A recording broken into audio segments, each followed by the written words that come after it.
Call all hands. Beat to quarters.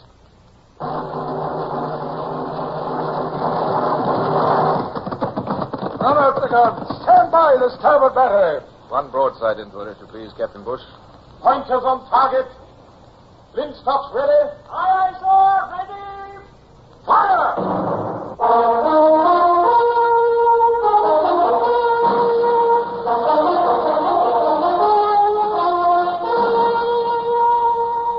Presenting Michael Redgrave as C.S. Forrester's indomitable man of the sea, Horatio Hornblower.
When I look back over my life, I can recall many times when despair filled my heart.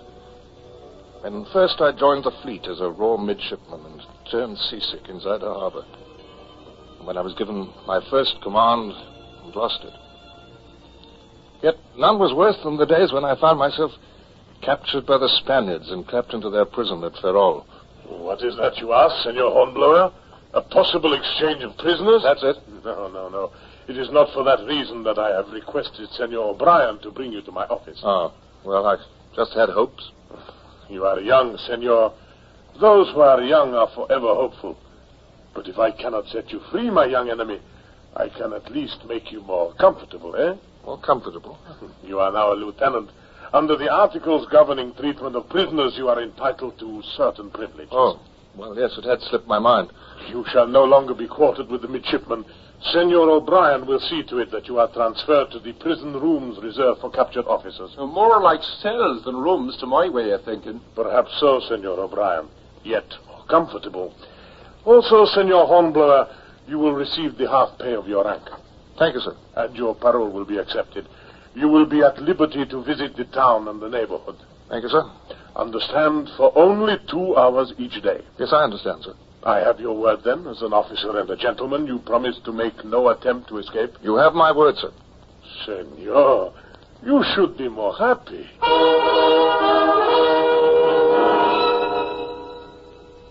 So I was on parole. 2 hours of freedom each day. And while it was small comfort against the fact that I was still a prisoner, I must admit that there was pleasure in it. Well, now, if it ain't Mr. Hornblower... Hello, O'Brien. Look there now, across Ferrol Bay to the entrance. Do you see that long, wicked reef that guards the entrance? The Dientes del Diablo, the Spaniards call it. The devil's teeth. They've taken the bottom out of many a ship. Ah, there's rough weather coming. Is there now? By tomorrow or the next day, the wind's shifting. So it is. You'd rather be alone, wouldn't you, Mr. Hornblower? Well, since you ask me, O'Brien, yes, I would. Ah, now that's a pity. Because you're due back in prison, Mr. Hornblower. Your 2 hours parole is over.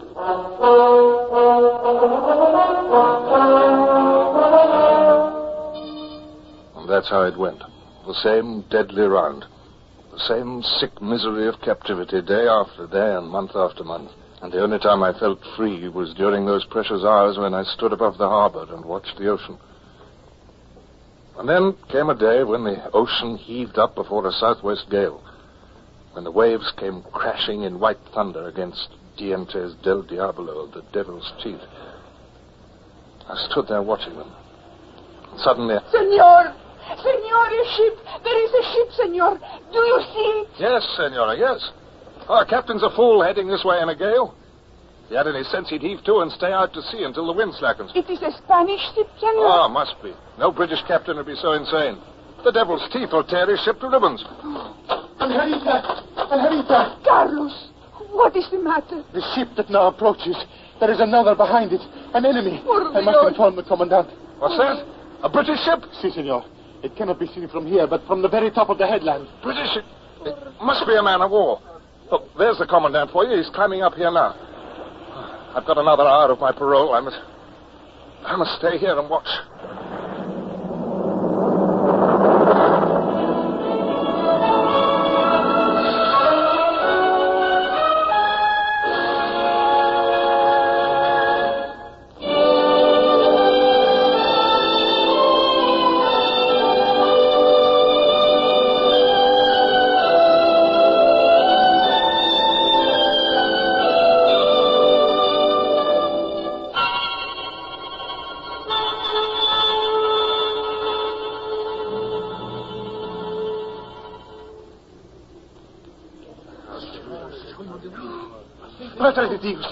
The enemy is forcing him straight towards the teeth of the devil. Yes, if your captain had any sense, he'd give up and surrender. He turns. He turns towards the channel. He turns. Madre de Dios, do not miss. Port. More to port. There is the channel.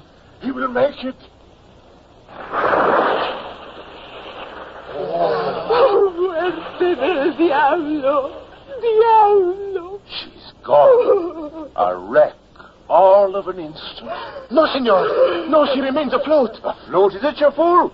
Fast on the devil's teeth, you mean? Every mast gone from the shock and the deck swept clean. And there out to sea goes the king's ship that drove her there. Carlos, how long will it last on the rocks? How long? How long, Angelita? An hour, 2 hours. Look, another wave. Oh, they are gone. Gone. Commandant. Wait. Yes, I can see them. 2. No, 3. And what of it? If there were 100, we could do no good. There's no earthly way to get them off the teeth. Senor O'Brien is right. There is no way a boat could get through the waves from here. It would founder and sink. Yes, it would from here, sir, but look across the water there. Look at that little bay. Do you see? It's partly sheltered, and a boat might be launched from there. Senor, we do not have a boat there. And Carlos, ask how we first get a boat to there, eh? How can we get a boat there without crossing the water? Oh, by land, Carlos, by land. Senor? Yes. Commandant, a boat can be put up on wheels, and there must be a dray somewhere in the town, and we can hoist the boat up onto the dray, hitch up a team of horses, and go overland. And once we're at the bay, we can launch it, don't you see? It can be done. Senor Commandant, he is right. It is possible. It is dangerous, of extreme danger. Sir, Commandant, let me command the boat. You, Senor Hornblower? Yes, let me take 6 fishermen with me. Men who know how to handle oars. Men like, like Carlos here. Si, I will go with you. Yes. Silence! Very well, Lieutenant Hornblower. This possibility of saving Spanish lives was your thought, and I cannot in all conscience deny you the chance to carry it out yourself. Remember only that I have your parole. Yes, you have my parole, sir. And I trust you will come back alive. We shall all of us pray.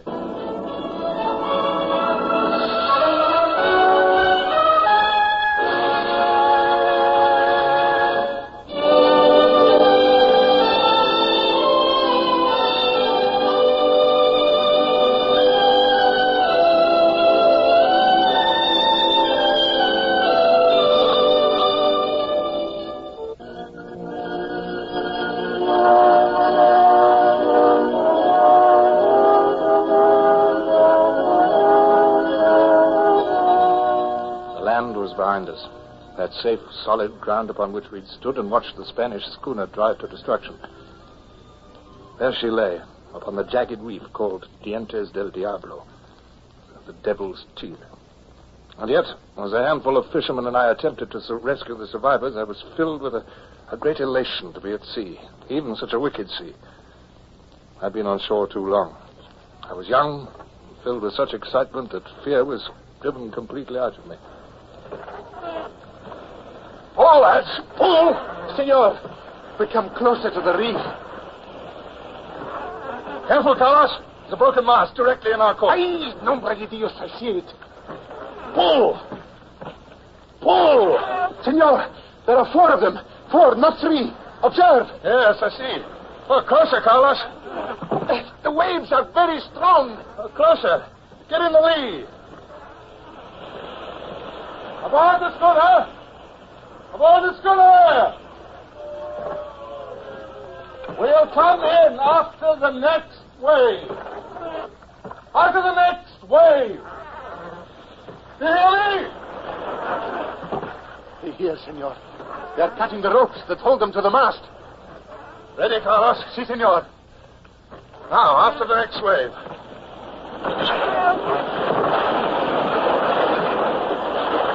The wave came. And in we went through a welter of spray and foam. The survivors jumped. One of them sank like a stone, never to reappear. But the other 3 landed safely. We are in less danger here, senor. At least there are no rocks. Yes. As it grows dark, it becomes hard even to make out the shoreline. We'll rig the sail, Carlos. We can beat across the wind and stay clear of the reef. Si, senor. And a sea anchor, Carlos. We'll need a sea anchor. That also. Senor, it will be a very long night, no? Oh, the wind may die down. Oh, as to that, always the wind dies down sooner or later, no?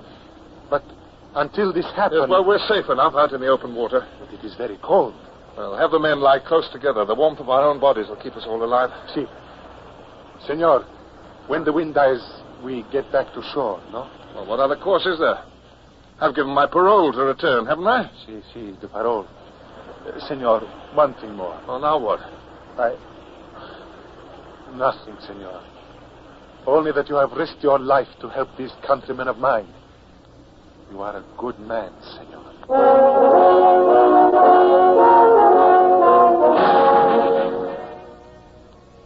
So the night came down on us. A nightmare night, with shrieking wind and waves that rode the black water like white death. We tried to sleep. During the night, one of the survivors died. The wind died down. The waves came at us still mountain high, but smoother now, less dangerous. Senor, please to wake up. Pedro! Jose, amigos! A ship, amigos! A ship! Hey, careful there! Stay amidships. You want us to turn, Turtle? Where is it? Where, Carlos? Wait, amigos! In that direction, to sea. Wait, the next wave. There! What's the matter, Carlos? What is it? It is not one of ours, senor. It is British. British? Yes. We are fishermen. Our eyes are sharp. It is a British frigate, the one which forced the schooner onto the Devil's Teeth. Frigate? One of ours, blockading the coast. One of our... Senor, what do you do? Taking off my shirt. It's white. It's the only white shirt on the boat. Here. Put it on the masthead. Make a distress signal. No. What? We do not wish to be picked up. We are Spaniards, senor. That is the enemy. Better to wait. Now, don't be fools. Wait for what? For more cold and wind? For waves that are bound to pour over the gunwale sooner or later? But, senor, you must understand. Am I in charge of this vessel or am I not? There's one man dead already and more of us nearly so. Now, make signal to her, I say. She's bound to see us. She'll pick us up. Thank heaven.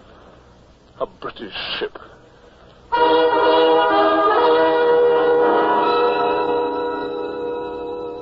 All right, me bucko. Your turn now. Up you come, over the side. Thank you. Don't even have a shirt to your back, do you? Blue as a mackerel. Don't you Spaniards have a liquor sense? Well, what ship is this? His Majesty's ship Certes, that's... Blimey, you speak English. Yes, I'm a king's officer. Lord, lummy. I want these men well cared for. Them Spaniards? Yes, well cared for. I want the dead man given decent burial. Here now. What's this lollygagging? Get on with it. Beg pardon, sir. He says he's British. British? Lieutenant Hornblower, sir. Late of His Majesty's frigate Indefatigable. Well, now I say. And what are you doing in an open craft with a mob of I beg your pardon, Mr. Hornblower. Welcome aboard the Certes. As soon as you're clothed and warm, I'm certain you'll want to speak to Captain Crome.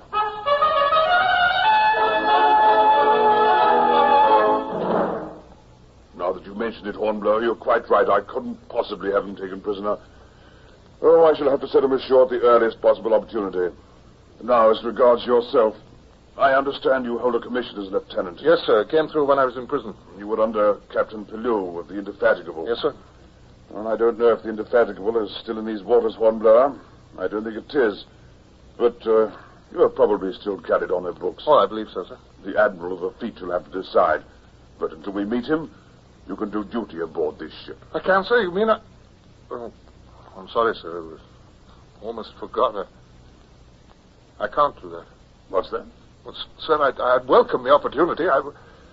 Well, I'd give half the years ahead of me to be out of that Spanish prison and back on duty. You're not in prison? No, sir, but I was. Oh, I see. Parole, eh? Oh, well, that all is the case. Puts the decision squarely up to you. Yes, sir, it does. Oh. Well, I must go back, I'm afraid, sir. As soon as it's convenient for you to dispatch a boat.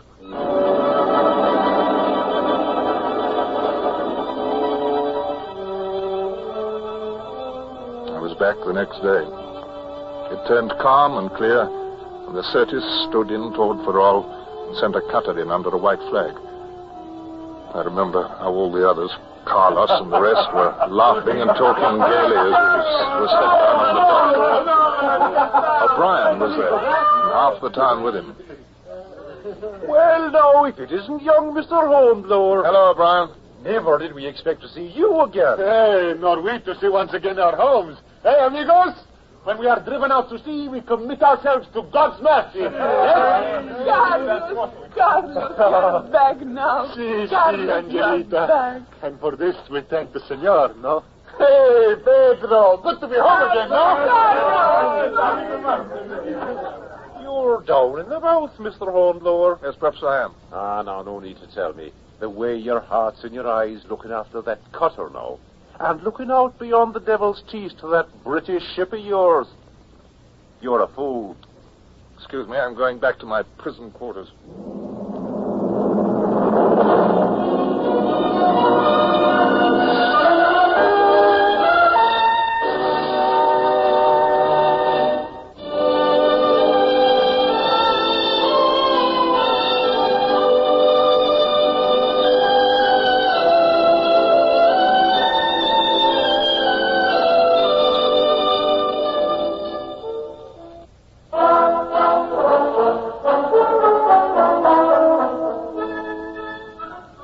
Of the Spanish prison seemed much more confining now. And there were many times when I cursed myself for coming back to them. And even the comfort I'd formerly gained from my 2 hours each day in the open air had lost its flavor. It was comfort no longer, not after that precious taste of freedom. I was like a man who, after having glimpsed a huge, wonderful meal, then finds himself living on only a crust of bread. This is the mood I was in when one day I was sent for by the commandant. Sit down, Lieutenant Hornblower. If you please, sit down. Yes, sir? You wonder why I sent for you, eh? You see this dispatch I hold in my hand? Yes, sir? It is a personal order for me to take immediate steps to set you at liberty. At liberty, sir? I am to restore you under a flag of truce to your fellow countrymen. Restore me, you mean? I'm being set free, sir. In recognition of... allow me to read.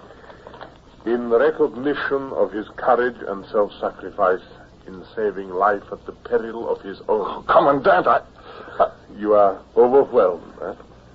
Yes, a little. A little? Ah, you English.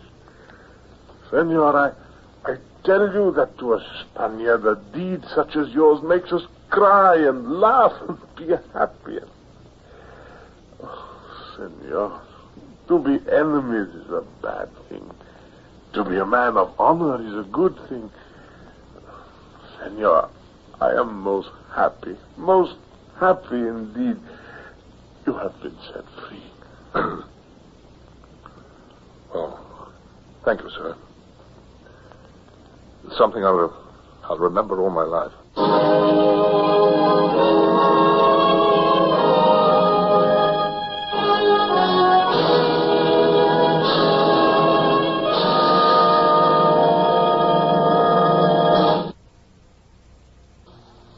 Horatio Hornblower, starring Michael Redgrave, is based on the novels by C.S. Forester. Music composed and conducted by Sidney Torch.